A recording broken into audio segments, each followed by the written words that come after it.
Hi! Ang topic natin ngayon ay tungkol sa double speed. So, ayan, playback speed 2 times. Ano nga ba ang mangyayari sa watch hour ng video na pinapanood natin kung dinoble speed natin ito? So ayan, dahil curious ako at marami din tayong naririnig ng mga opinion, nagtanong ako kay Sisi. If I double speed playing the YouTube video, is the watch hour the same or only half of the time?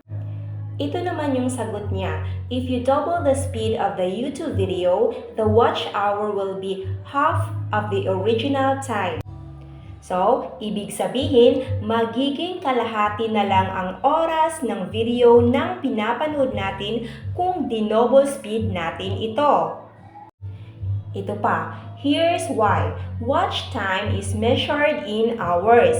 This means it tracks how long you spent watching the video.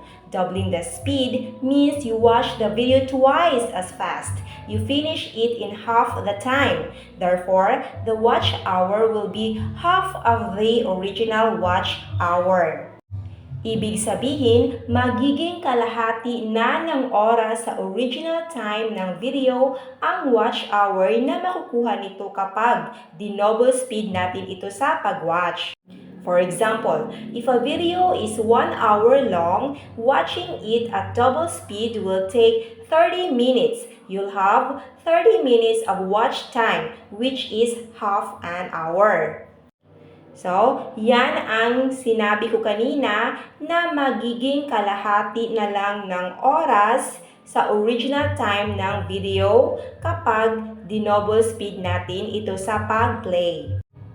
So, same lang din yan kapag plinay natin ang video ng 1.25 times, 1.5 times, or 1.75 times. Magiging lesser din ang watch time or watch hour ng video na pinapanood natin except lang kung normal play.